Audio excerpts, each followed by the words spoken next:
Hello everyone, welcome to another video about mental health carers.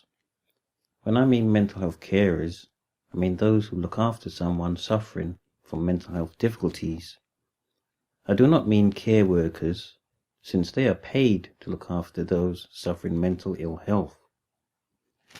Now this video will be a short video about how mental illness hits families. Now I guess I could describe how mental health hit my family. However, I will leave that until another time. What I want to concentrate on is how mental health hits families in general.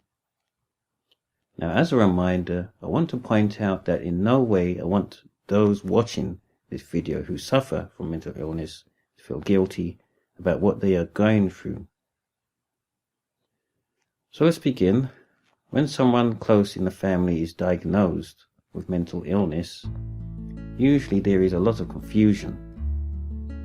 The thing is, no one really understands what is happening within the family. Eventually this leads to worrying, as members of the family worry when the person is going to recover. They also worry if the illness is going to get worse. Eventually there is some coming to terms with the illness, but this does not last, since mental illness can fluctuate over the years. Now, depending on the size of the family or who lives with the person suffering mental illness, there should be roles and responsibilities that need to be set. Sometimes within a large family there can be more support, but then again, sometimes a large family can leave this to just one person within that family to provide most of the care. It is not always easy to look for support regarding how you can care for someone in your family with ill mental health. Usually it depends on where you live or how the services are configured, and it can take quite a while to look for support, especially regarding carers. One of the most important steps for caring for someone close is to at least understand the diagnosis. Now, a note to some people that labels can be unhelpful within mental health, but it is important to remember that there are a large number of mental illnesses, each having their own complex behavior type. Now, if you can understand the triggers to mental ill health, then at least you can provide support easier.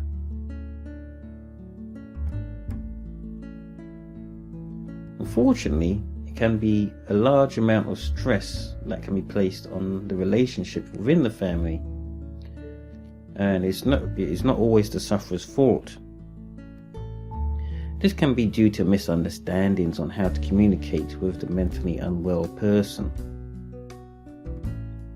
It is very important to remember that you are not to blame when things get difficult, and there will be times when arguments and conflicts will arise. Do not feel guilty if there comes a time when you feel you have lashed out.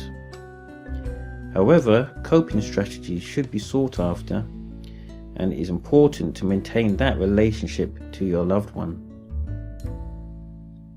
It is also very important to note that family life is more than about the illness. A person is more than their mental illness. Your loved one is more than a label. Plus, you are more than a carer. Do not feel that the family has to cope by themselves, as it is vital you can encourage your loved one to attend group settings. This means that they can relate to others suffering from mental ill health, and that they know that they are not alone.